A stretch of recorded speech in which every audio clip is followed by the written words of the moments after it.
Partai Nasdem memberi kejutan dengan mendukung Anies Baswedan di Pilkada Jakarta. Dukungan ini mengulang hal yang sama seperti Pilpres 2024 lalu. Keputusan Nasdem ini diambil setelah pertemuan tertutup dipimpin Ketua Umum Surya Paloh yang digelar di Gedung Nasdem Tower, Jakarta. Tapi ternyata sore ini kami telah membulatkan tekad, menyepakati untuk Pilkada DKI.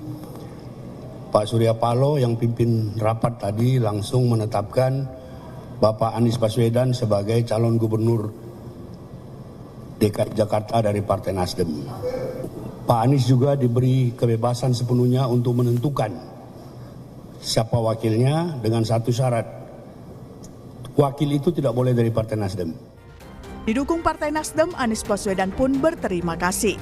Soal wakilnya nanti, Anies bilang masih didiskusikan dengan sejumlah partai politik. Saya merasa mendapatkan kehormatan dengan rasa rendah hati dan mohon ridho dari Allah Subhanahu wa Ta'ala. Amin. Amanat yang diembankan oleh Partai Nasdem ini kami terima dan kami akan junjung dengan sebaik-baiknya, sehormat-hormatnya, dan akan berjuang bersama-sama sebaik-baiknya untuk warga Jakarta yang insya Allah nanti dampaknya bisa dirasakan oleh semua. Kita akan terus membuka komunikasi dengan partai-partai yang pembicaraannya sudah berjalan. Jadi ini percakapan ya, Kakak Willy, Pak Sekjen, Pak Sugeng, Pak Victor, semua yang sedang melakukan komunikasi dengan partai-partai lain itu terus berjalan.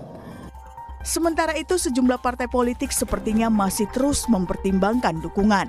PDIP misalnya, Partai Banteng ini masih menghitung peluang rematch atau tanding ulang antara kadernya Basuki Cahayapurnama alias Ahok dan Anies. Sebelumnya, survei Litbang Kompas menyebutkan tingkat elektabilitas Ahok berada di bawah Anies.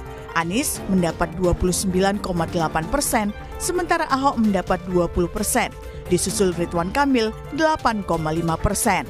Ya, Jakarta kita cermati masih sangat dinamis.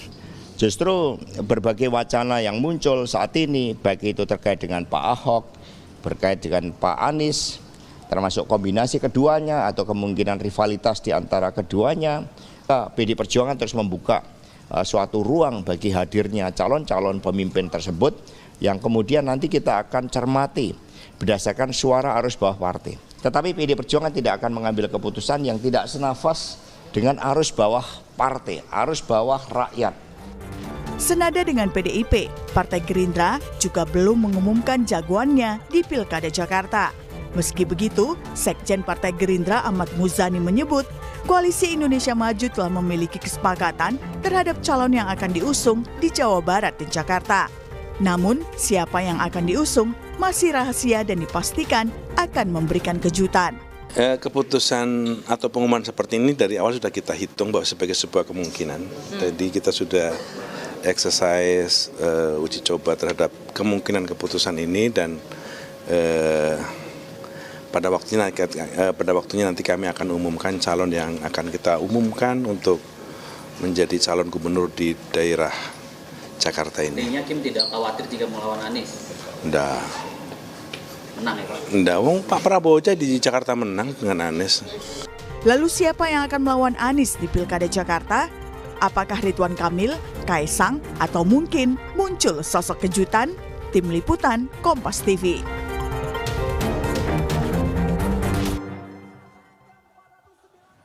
Saudara, Partai Nasdem resmi menyatakan dukungan kepada Anies Baswedan di Pilkada Jakarta. Keputusan ini menyusul Partai Keadilan Sejahtera yang sudah lebih dulu menyatakan dukungannya.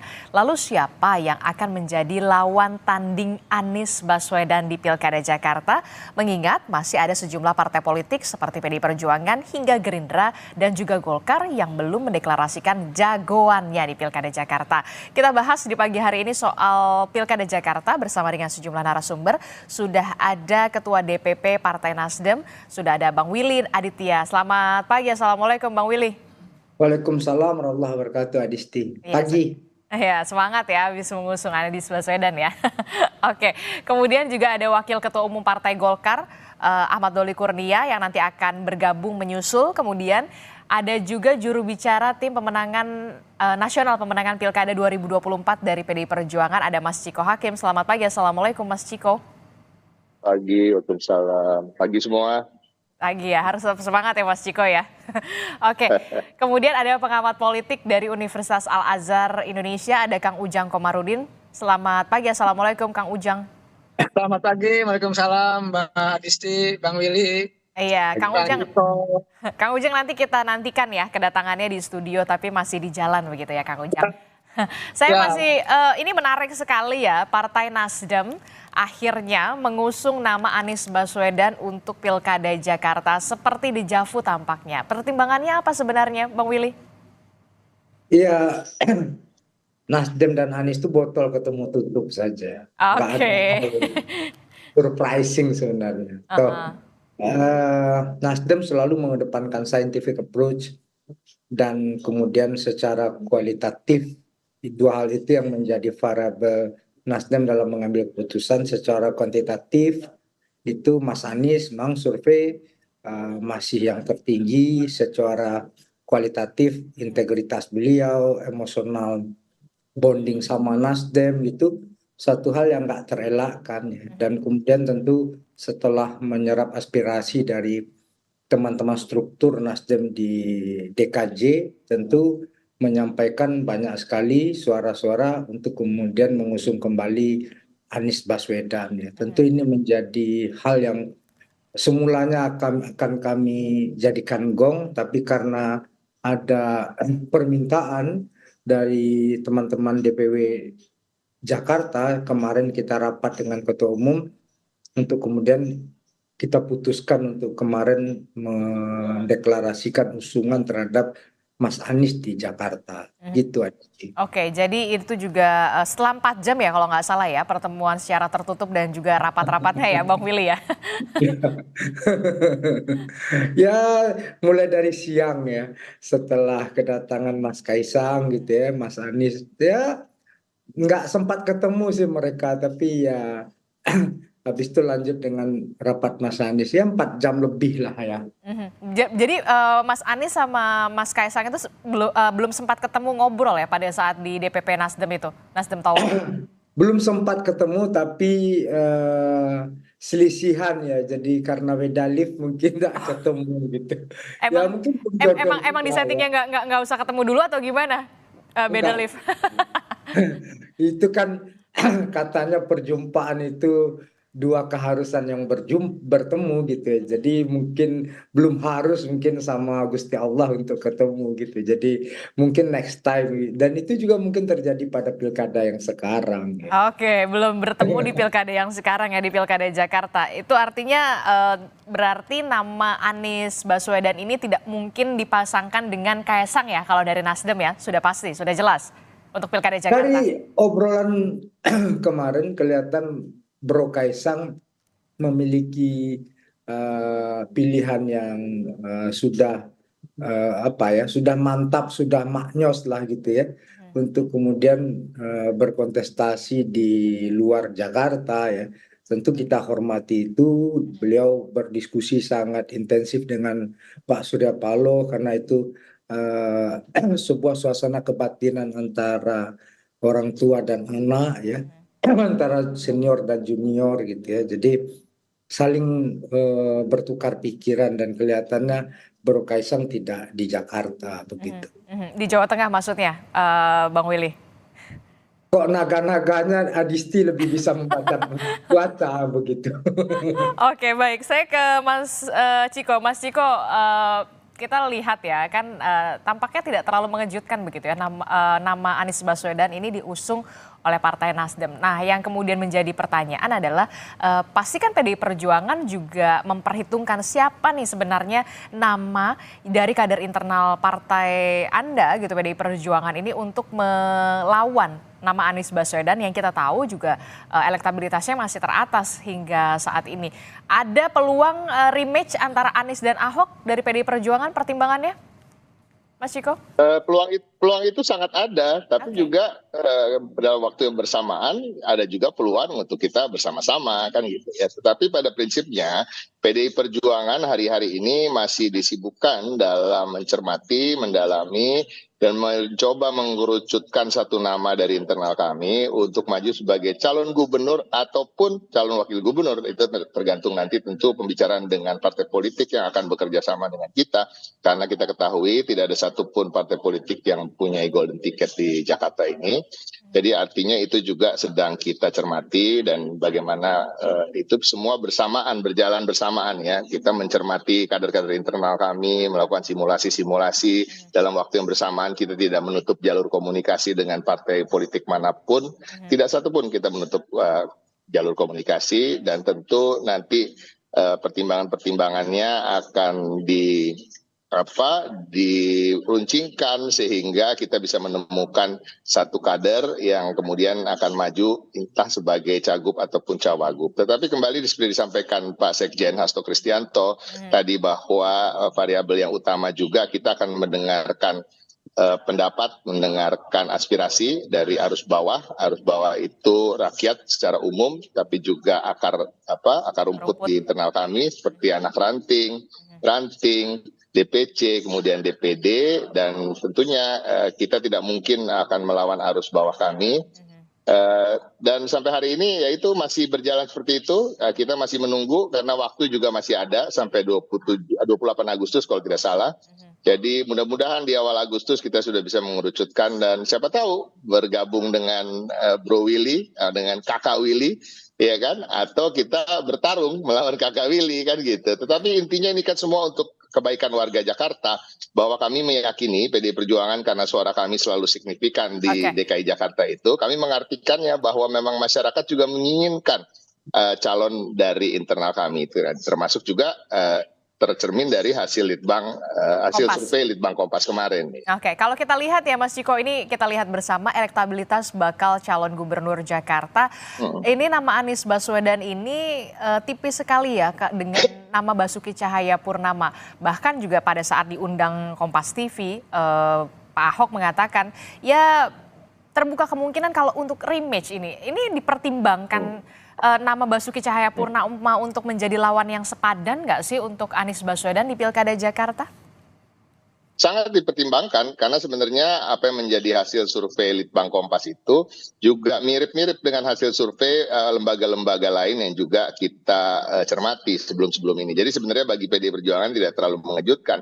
Tapi yang menarik dari hasil survei Litbang Kompas tadi bukan hanya soal elektabilitas, soal apakah akan mempertimbangkan memilih Ahok. Nah, itu jumlah presentasinya kalau tidak salah lebih tinggi dengan jumlah apakah akan memilih Anies Baswedan, walaupun belum menentukan pilihan gitu. Jadi sebenarnya bisa bersaing lah, sangat bisa bersaing, dan sangat disayangkan memang kalau dua calon yang bisa bersaing, dan bukan hanya elektabilitas kosong ya, elektabilitas kosong maksud kami popularitas karena memang soal artis atau orang-orang pesohor yang tidak mempunyai rekam jejak, tapi kedua tokoh ini kan mempunyai rekam jejak, punya pengalaman, mumpuni, terbukti ketika memimpin Pak Ahok maupun Pak Anies, tingkat kepuasan publiknya cukup tinggi. Jadi ini kan baik bagi warga Jakarta, karena warga Jakarta yang begitu heterogen, begitu banyak problematikanya yang harus diselesaikan, dan tantangan-tantangan DKJ ke depan. Artinya dibutuhkan sosok-sosok ini yang dapat menampung aspirasi dan harapan-harapan dari warga. Oke, baik. Tampaknya PDI Perjuangan masih mempertimbangkan lah ya nama Basuki Cahayapurnama kalau memang dilihat dari segi elektabilitas yang berada di posisi kedua begitu. Tapi juga Mas Ciko mengatakan masih membuka peluang sekali untuk berkomunikasi dengan semua partai politik ya Mas Ciko ya. Saya ke Bang Doli. Bang Doli ini baru saja hadir Wakil Ketua Umum Partai Golkar Ahmad Doli Kurnia. Bang Doli selamat pagi. Assalamualaikum Bang Doli.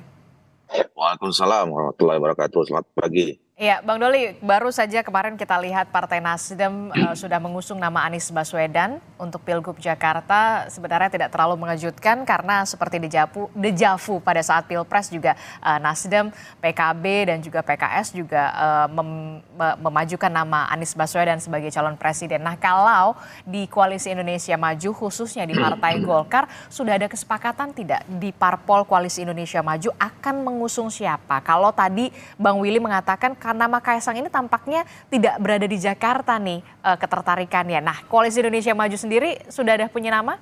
Sepakat? Iya, tentu kita menghormati ya keputusan Om Willy dan Bang Surya, teman-teman di Nasdem, walaupun sebenarnya kan munculnya nama Pak Anies ini kembali ke Jakarta itu sebetulnya dari teman-teman Nasdem awalnya. Jadi ini penegasan saja gitu. Nah, dan ini tidak di luar dugaan sebetulnya ya. Nah, mengenai sikap kami di Golkar dulu, tentu sampai saat ini kan kami masih punya 3 dan plus 1 nama baru ya, yang selama ini kita kasih surat tugas untuk kemudian diberi kesempatan untuk bersosialisasi, kemudian kita lakukan exercise, kita lakukan simulasi dari berbagai survei ya.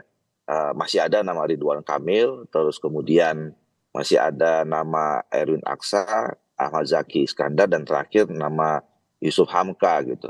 Walaupun kami sebenarnya kalau dilihat dari hasil-hasil survei yang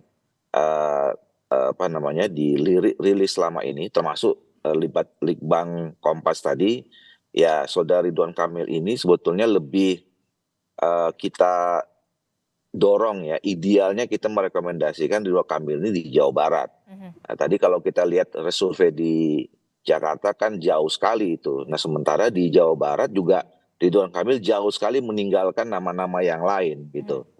Nah, kita dengan kemarin munculkan nama Yusuf Hamka, nah ternyata kami menilai ya responsnya cukup positif karena munculnya nama baru ini.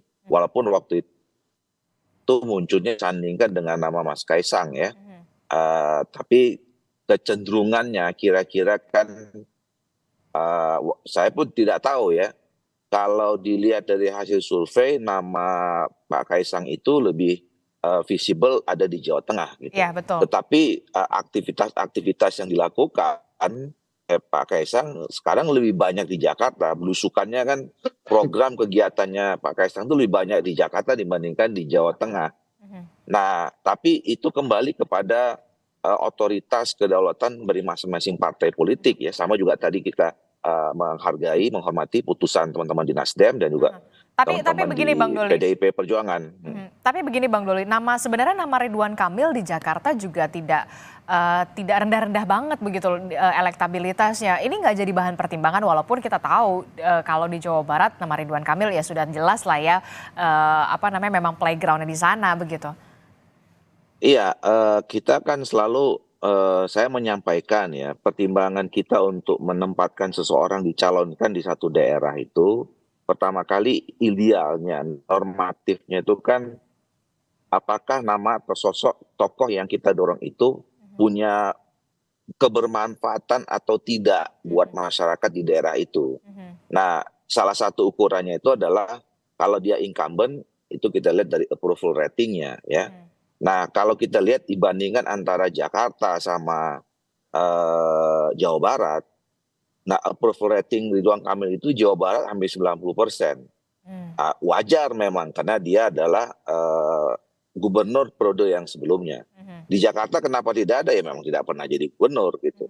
Nah sebaliknya juga Pak Anies dan Pak Ahok itu punya approval rating yang juga cukup baik. Kenapa? Karena memang dua-duanya pernah menjadi gubernur di Jakarta.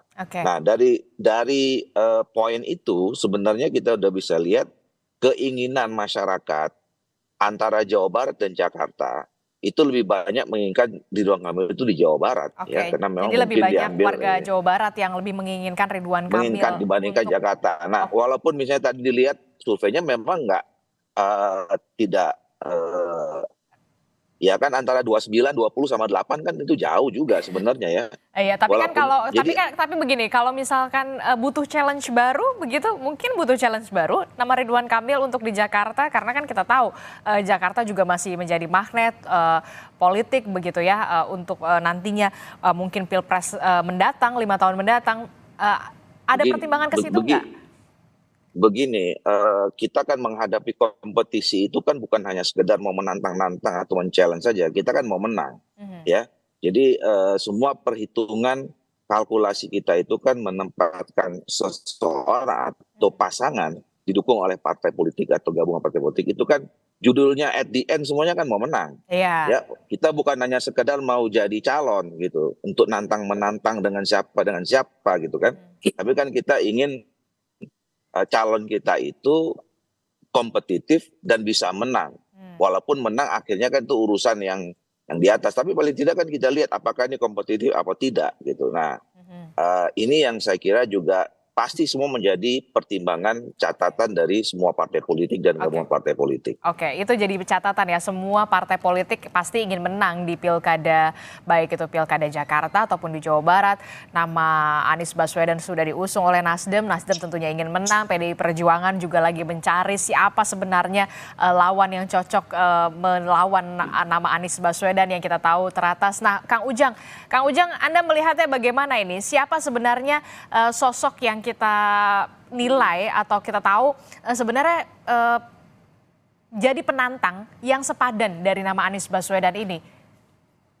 Ya, partai-partai saat ini kan melakukan pendekatan-pendekatan yang rasional ya. Artinya scientific approach atau scientific method. Dan itu dilakukan dengan menggunakan survei yang objektif. Dan itu sebuah pendekatan yang rasional, objektif, dan bisa dipertanggungjawabkan.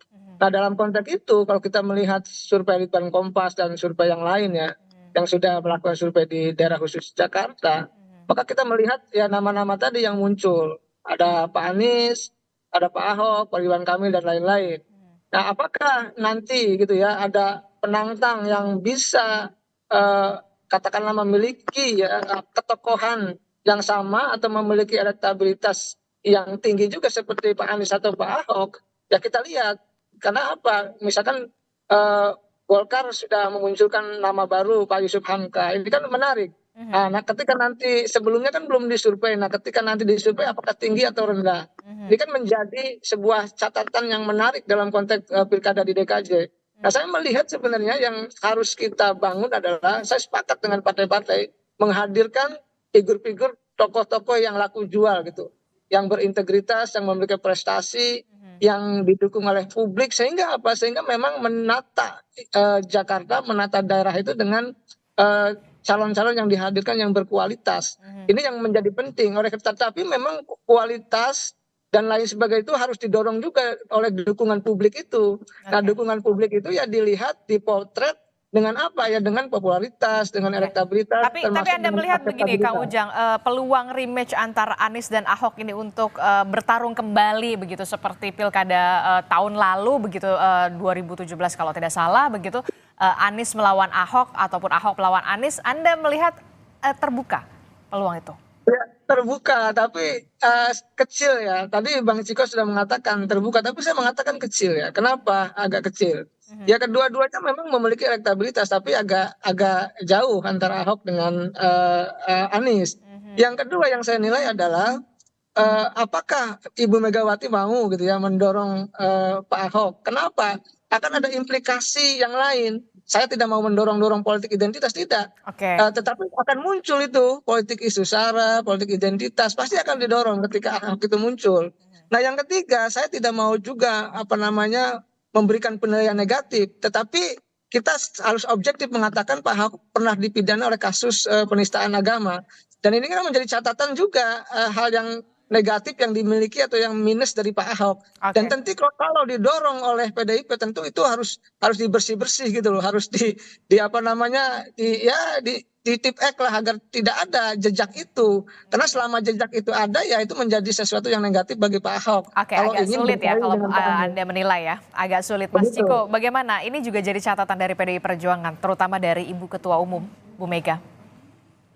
Ya, kami terimalah masukan dari Kang Ujang tadi, tetapi pada prinsipnya saya ada ketidaksetujuan dengan statement tadi bahwa ketika kita memajukan seseorang dengan etnis atau ras dari suku atau agama yang minoritas, lalu kemudian itu akan memancing adanya politik primordialisme atau politisasi agama. Justru disitulah kita harus mengetes kebinekaan tunggal ikaan warga Indonesia, karena memang kita harus sebagai warga negara Indonesia, kita ini taat pada konstitusi, dan konstitusi kita sama sekali tidak membeda-bedakan antara suku, agama, ras, atau antar golongan.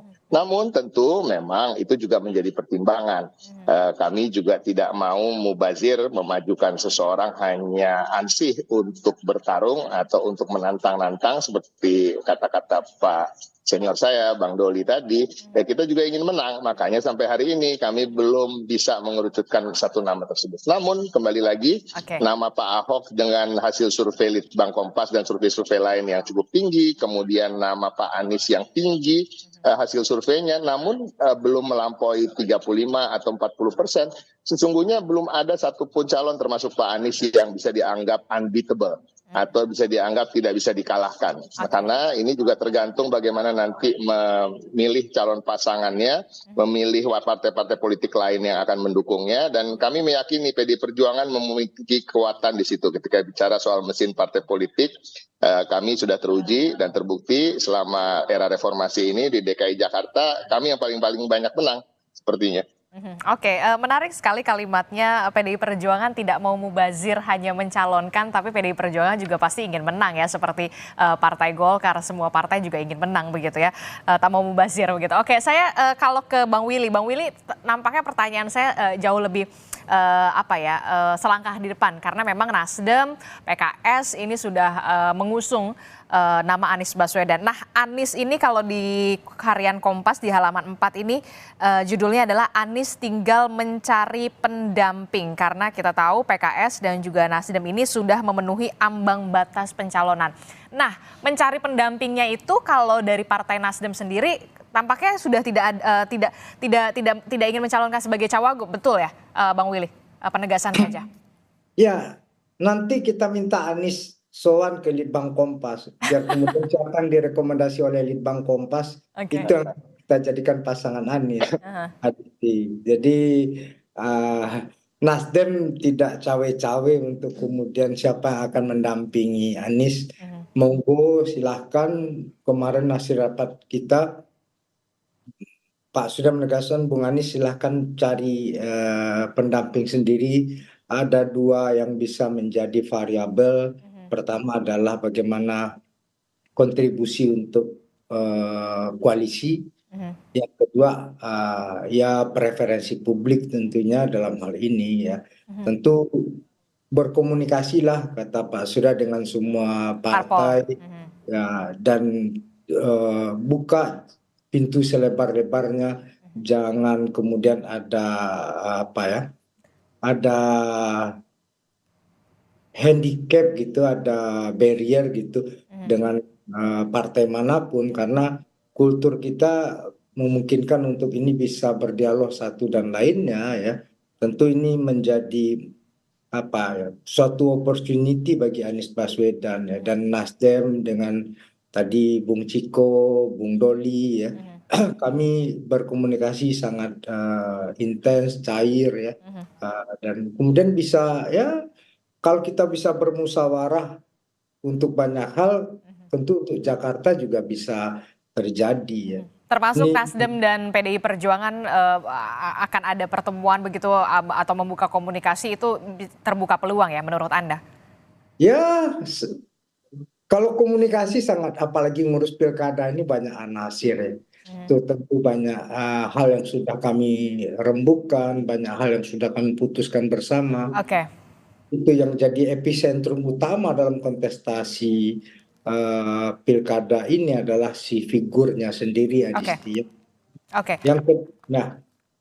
Bang Willy, tapi kan begini ya, kalau tadi Anda mengatakan Pak Surya Paloh membebaskan lah, ibaratnya membebaskan Pak Anies Baswedan untuk memilih pendampingnya di Pilgub Jakarta, begitu ya, terbuka komunikasi dengan partai politik lain. lalu yang kemudian menjadi pertanyaan adalah partai politik yang mengusung nama Anies Baswedan kan PKS. Nah, PKS ini sudah mengusung juga nama Sohibul Iman. Nah, kalau dari Nasdem sendiri seperti apa? Nama pendampingnya Anies ini kan jangan sampai ada resisten, baik itu dari PKS, Nasdem, dan juga nanti mungkin PKB menyusul. Nah, bagaimana Anda melihat ini kalau PKS sudah ada nama Sohibul Iman? Jangan dijawab dulu tapi ya, Bang Willy, tetaplah bersama kami usai jeda di Sapa Indonesia Pagi.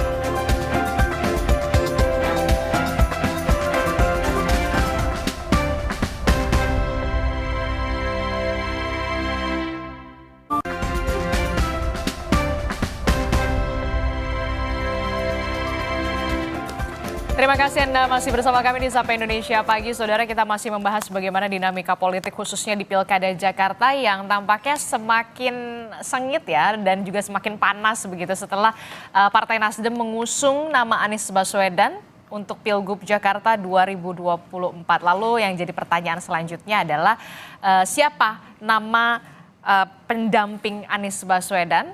Kita akan membahasnya bersama dengan Partai Nasdem, ada Bang Willy, kemudian PDI Perjuangan, ada Mas Ciko, ada Bang Duli juga dari Partai Golkar, kemudian ada Kang Ujang juga yang sudah hadir di studio, akhirnya sampai juga ya Kang Ujang ya.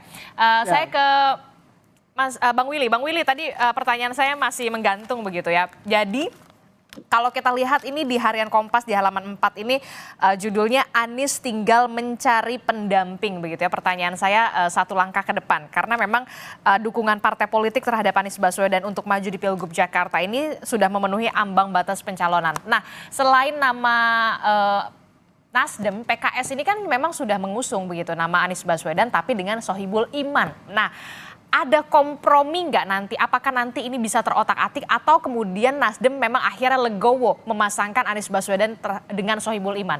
Bang Willy?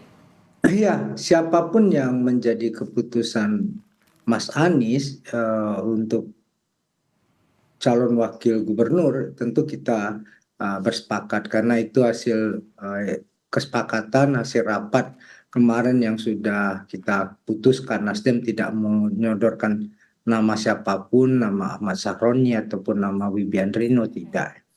Ini untuk apa? Untuk membebaskan Mas Anies dalam proses berkomunikasi dengan partai lainnya. Wajar saja PKS mengusulkan nama Sohibul Iman ya, karena mereka partai pemenang di Jakarta. Tapi tentu aspek lain harus kita lihat bagaimana untuk kemudian bisa lebih luas, lebih longgar tentu dengan kehadiran ya. Tadi PDI Perjuangan punya historical panjang di Jakarta seperti kata Bu Ciko tadi. Dan Adisti bisa ada sebuah referensi politik yang luar biasa tahun 97-98 yaitu ada Mega Bintang namanya. Mega Bintang itu ada di 3 kota dulu yang paling meledak-meletup ya, Jakarta, Solo, Jogja ya. Di Jogja itu saya dan Anies sama-sama besar itu, bayangkan Joksin dan Kisru 2 geng besar bisa bersatu di bawah bendera Mega Bintang ya.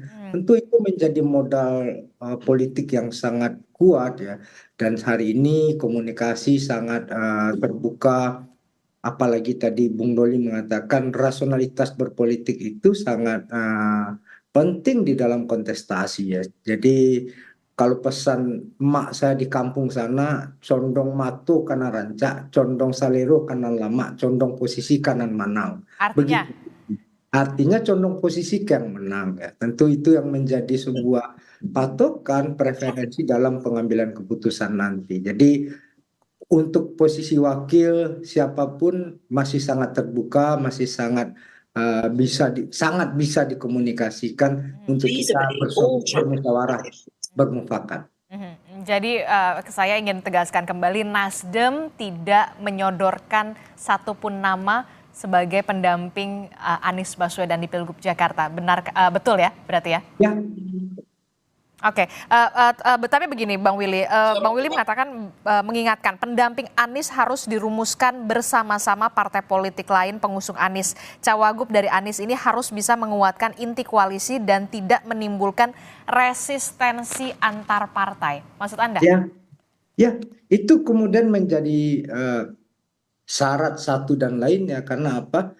Karena tentu kalau berpikir partai menawarkan nama itu suatu hal yang wajar karena mereka juga ingin mempertahankan satu koktel efek kepada partai masing-masing.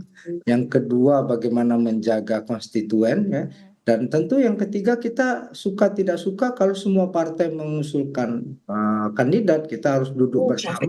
Siapa kemudian figur yang bisa menjadi benang merah dari wakil Anies Baswedan ya. Disinilah kemudian hak of politik ya. Disinilah kemudian musyawarah mufakat itu menjadi suatu hal yang sangat krusial untuk kita duduk bersama ya. Jadi tentu kami sejauh ini yang memiliki komunikasi sangat intensif dengan Mas Anies itu membuka diri bahkan juga menjemput bola untuk kita bisa duduk bersama-sama. Siapa yang tidak hanya untuk figur sebenarnya ya.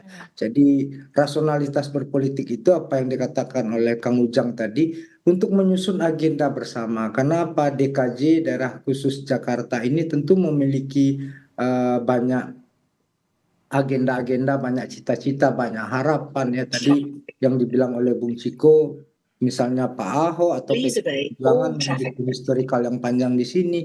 Bagaimana kemudian titik-titik sumbu ini bisa kita rajut untuk menyusun agenda-agenda kepublikan bersama. Selain untuk pendamping, Nasdem mengedepankan dengan Anies Baswedan adalah menyusun agenda aksi bersama. Begitu aja. Oke, Bang Willy, terima kasih. Saya ke Kang Ujang. Kang Ujang, kalau tadi dari pernyataannya Bang Willy, apa yang Anda tangkap? Karena kalau misalkan Partai Nasdem sendiri bahkan tidak menyodorkan satu nama pun untuk pendamping Anies Baswedan, membebaskanlah Pak Anies ini akan memilih siapa untuk menjadi pendampingnya di Pilgub Jakarta. Nah, tapi yang kemudian menjadi pertanyaan adalah bagaimana dengan kompromi yang akan dilakukan oleh PKS, Nasdem, atau kemudian nanti oleh PKB begitu untuk menentukan siapa pendamping yang pas untuk mendampingi nama Anies Baswedan. Kan nggak boleh ada resisten, harus kompromis di sini. Apakah nama Sohibul Iman akan diterima oleh Nasdem dan juga PKB misalkan begitu, ataukah mungkin ada resisten? Anda melihatnya? Ya tentu gini, pertama kalau kita melihat Nasdem ya, Anies tidak mau terbebani gitu dengan membangun koalisi itu, dan itu bagus apa yang dilakukan oleh Nasdem ketika tidak menyodorkan nama dari Nasdem. Satu poin. Yang kedua, poin yang lain, kalau misalkan apakah nanti PKB menerima gitu atau tidak, kalau Nasdem kelihatannya oke lah ya dengan siapapun karena sudah memberikan kebebasan. Tetapi jangan lupa PKB itu ya awalnya mendukung Anies. Anies yes, Sohibul Iman masih no kan, PKB itu seperti itu. Sehingga sampai hari ini masih tarik ulur terkait dengan dukungan itu. Nah tentu yang harus dilakukan tentu kompromi-kompromi itu. Dan saya lihat ya ada Bang Doli, ada Bang Ciko, ada Bang Willy, ini kan jagoan-jagoan dalam menentukan puzzle-puzzle koalisi. Saya melihat jagoan-jagoan dalam menentukan figur-figur yang akan dibangun di banyak daerah termasuk di DKJ. Saya meyakini itu. Nah dalam konteks itu yang paling penting adalah kompromi-kompromi itu. Di politik ya pasti kompromi untuk saling menguntungkan satu sama lain. Nah kalau kita lihat misalkan Anies dengan PKS, kalau ini kan satu napas dari dulu, di Pilpres satu napas, di Pilkada satu napas, di DKJ. Tetapi yang harus kita baca adalah misalkan begini, kalau Anies dengan Sohibul Iman ini kan satu napas, kenapa? Walaupun Anies bukan kader PKS, tapi kan kita tahu bahwa Anies identik dengan PKS. Artinya ya kalau dalam konteks grassroots suaranya suara PKS. Nah penting juga ini harus misalkan dapat wakil gubernurnya dari partai yang lain misalkan, apakah dari PDIP ataukah dari misalkan dari mohon maaf PKB, kan kita tidak tahu. Tetapi mohon maaf sekali lagi saya katakan juga Anies tanpa PKS juga akan agak berat, agak sulit. Jadi di sini perlu kompromi-kompromi yang saling menguntungkan dan kalkulasi-kalkulasi yang objektif dan rasional yang yakin akan dibangun oleh partai-partai yang berkoalisi dengan Anda melihat PKB masih resisten dengan nama Sohibul Iman yang disodorkan dari PKS. Kalau kita melihat kan Pilpres sudah kemarin sama PKB begitu, Anies Baswedan. Inilah saatnya Anies Baswedan bersama dengan PKS. Ya kalau politik saya tetap menganut teori who gets what, when and how. Siapa mendapat apa, kapan dan bagaimana. Artinya dalam konteks itu yang mendorong Anies oke, mendorong Sohibul Iman pun oke, mendorong siapapun oke. Tetapi ketika PKB mendukung Anies katakanlah dengan Sohibul Iman, apa yang akan didapatkan kan menjadi penting. Karena bagaimana sejatinya itu yang ingin menang dan katakanlah ingin membangun kekuatan juga partai-partai itu ketika sudah menang itu. Jadi komprominya di situ saya melihatnya, Mbak Adisti. Tapi memang mungkin ada dinamika nggak sih kalau Anda melihat nanti soal siapa nama pendamping Anies Baswedan atau kemudian nama yang diusung oleh PKS ini memang sudah tidak bisa diotak-atik lagi? Ya PKS tentu tidak mau diotak-atik, tapi partai lain juga kan membuka ruang untuk memberikan kadernya, untuk menyodorkan kadernya. Di situ terjadi kompromi-kompromi yang saling menguntungkan. Tapi saya lihat, saya baca ya, seandainya misalkan PKS mampu membarter politik gitu ya, katakan memberikan kompensasi apapun itu kepada misalkan yang lainnya, itu juga akan menjadi jalan mulus bagi PKS. Ya tergantung lah apa yang akan dilakukan oleh PKS dan partai-partai koalisi pendukung Anies. Kalau Nasdem membebaskan Anies untuk memilih siapa pendampingnya, kemudian PKS sudah menyodorkan nama Anies Sohibul Iman, begitu berarti kuncinya tinggal di PKB dong kalau menurut Anda? Sebenarnya begini, tanpa PKB pun sudah bisa berlayar kan. Oke, iya benar. Ya, tetapi memang nanti kan harus kompromi juga agar kekuatannya menjadi besar dan kemenangannya juga bisa katakanlah dengan mudah kan begitu. Oleh karena itu saya tetap kompromi dilakukan dalam konteks sekarang menunggu ketika Nasdem tidak menyodorkan nama, maka PKB menjadi sebuah partai yang harus dilobi oleh Pak Anies begitu. Oke, itulah tadi soal nama Anies Baswedan siapa pendampingnya. Nah, kalau dari Koalisi Indonesia Maju dan juga PDI Perjuangan, ini Anda melihatnya memang sebenarnya masih Koalisi Indonesia Maju masih belum sepakat atau bagaimana sebenarnya? Ya, tentu ada kalkulasi tadi Bang Doli katakan ya, ingin menang. Tentu basisnya adalah scientific method, lalu juga basis rasionalitas, basis objektivitas. Nah tadi apakah Ridwan Kamil, ya, apakah yang lain, tentu ini kan sedang mencari figur yang cocok untuk menandingi Anies. Kalau dari Bang Doli mengatakan RK ini memang sudah dibutuhkan oleh warga Jawa Barat, berarti memang sudah resisten. Enggak deh, RK enggak. Ya kalau ingin menang ya di Jawa Barat, itu kalkulasi saintifiknya. Oleh karena itu ya kita cari nanti siapa yang akan didorong, didukung di DKJ ini. Tentu tadi tawaran-tawaran 4 nama yang disampaikan Bang Doli dari Golkar, ataukah ada tawaran yang lain dari partai-partai yang lain. Kita tunggu. Karena kalau kita lihat elektabilitas itu terus berkembang nih. Hari ini memang Anies tinggi. 2 bulan ke depan kita tidak tahu apakah ada yang menyalip atau tidak. Oleh karena itu ya kita lihat perkembangannya seperti apa, dan hari ini masih saling mencari ya, mengintip kekuatan masing-masing untuk mencari figur yang cocok, yang tepat untuk bisa melawan Anies Baswedan begitu. Oke, Bang Doli, Kim akhirnya belum tahu siapa atau bagaimana, atau memang nanti akan diputuskan injury time untuk Pilkada Jakarta ini? Iya, saya kira kan kita memang punya fasilitas ya, waktu yang masih cukup sampai paling lama 29 Agustus. Jadi waktu yang 30-an hari ini saya kira kita harus manfaatkan semaksimal mungkin untuk melakukan exercise dan berbagai kemungkinan ya, ada simulasi-simulasi. Makanya kalau kami dalam konteks Koalisi Indonesia Maju, saya menyarankan supaya mari kita buka saja, munculkan nama-nama baru ya, jadi tidak terpaku atau fokus 1-2 nama saja gitu ya. Misalnya kan baru-baru ini PAN kemudian mengusulkan nama Ibu Zita ya, putrinya Pak Zulkifli Hasan itu ya. Terus kemudian walaupun kemarin saya sebelum Pak Ariza ditetapkan sebagai calon Kota Tangerang Selatan ya, saya waktu itu bilang beliau juga punya reputasi sebenarnya di Jakarta gitu. Pernah jadi wakil gubernur, ketua DPD Gerindra Jakarta gitu. Nah masih ada nama-nama yang lain. Ya, kami misalnya dari berbagai aspirasi yang kami serap, tiba-tiba muncul nama Yusuf Hamka gitu ya. Nah jadi sebenarnya ini masih sangat dinamis ya, segala kemungkinan masih bisa terjadi. Waktu 30 harian ini kan apa saja bisa mungkin gitu. Dulu siapa yang mungkin tiba-tiba misalnya menduga ya muncul Pak Sohibul Iman sebagai calon gubernur, tapi dalam 2 hari dipasangkan dengan Pak Anies gitu ya. Jadi hal-hal yang tidak terduga itu bisa saja muncul dalam 30 hari. Tapi begini Bang Doli, kalau melihat nama baru yang kemudian akhirnya dimunculkan, apakah mungkin bisa mengerek elektabilitas nama baru tersebut untuk menandingi Anies Baswedan? Ya ya di dalam politik itu sangat mungkin saja. Kalau kita berkaca dari pengalaman-pengalaman terutama Pilkada Jakarta, ini kan memang punya keunikan sendiri ya. Jarang sekali ada incumbent yang bisa terpilih kembali gitu ya.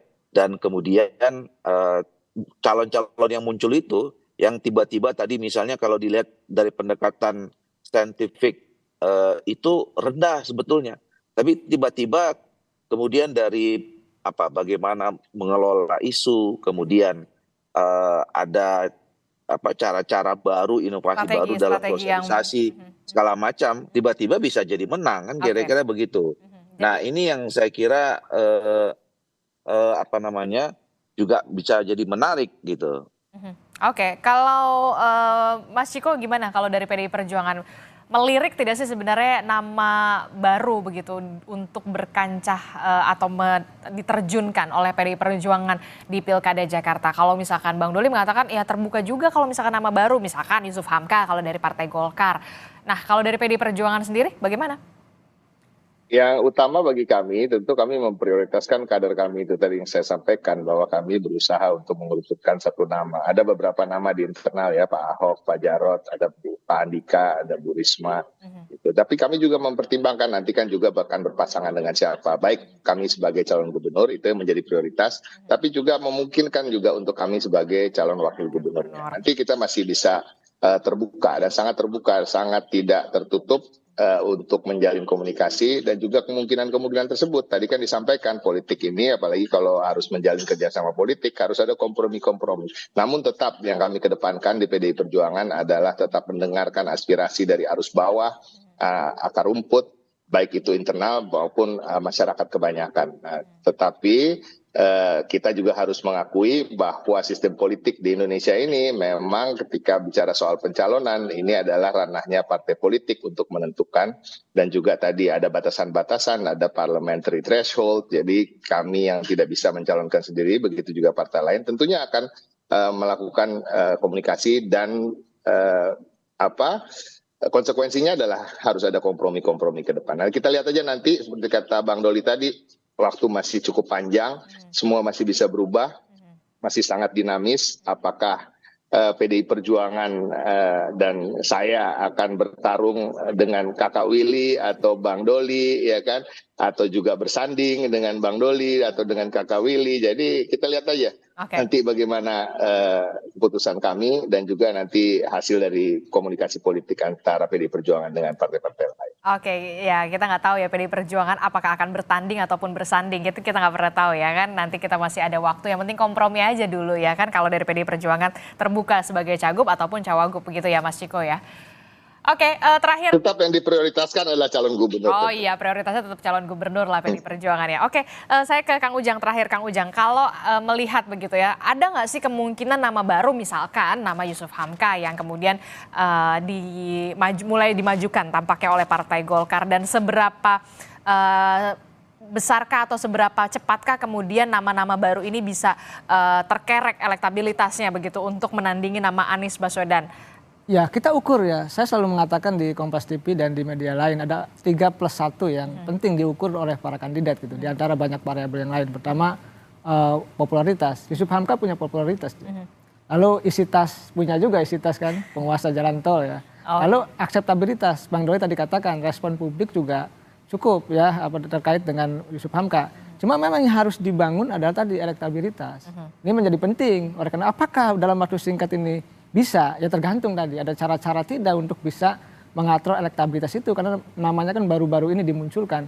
Saya meyakini ya dengan perkembangan teknologi yang cepat, kalau figurnya bagus ya itu bisa saja, bisa. Tetapi sekali lagi tergantung dari warga Jakarta itu dalam konteks menerima seorang kandidat. Yusuf Hamka ya cuma tinggal satu lagi itu elektabilitasnya. Populer oke, isi tas oke, akseptabilitas oke, tinggal popularitas perlu dikatrol untuk bisa katakanlah bersaing ya dengan kontestan yang sudah ada dengan nama Pak Anies. Termasuk mesin partai politik yang kemudian memang memajukan nama Yusuf Hamka yang harus ekstra kerja keras begitu tampaknya. Ya tentu ya, tadi Golkar sudah mengkalkulasi secara matang. nama Yusuf Hamka tentu sudah digodok ya kan untuk bisa dimunculkan. Makanya tadi responnya sudah cukup baik.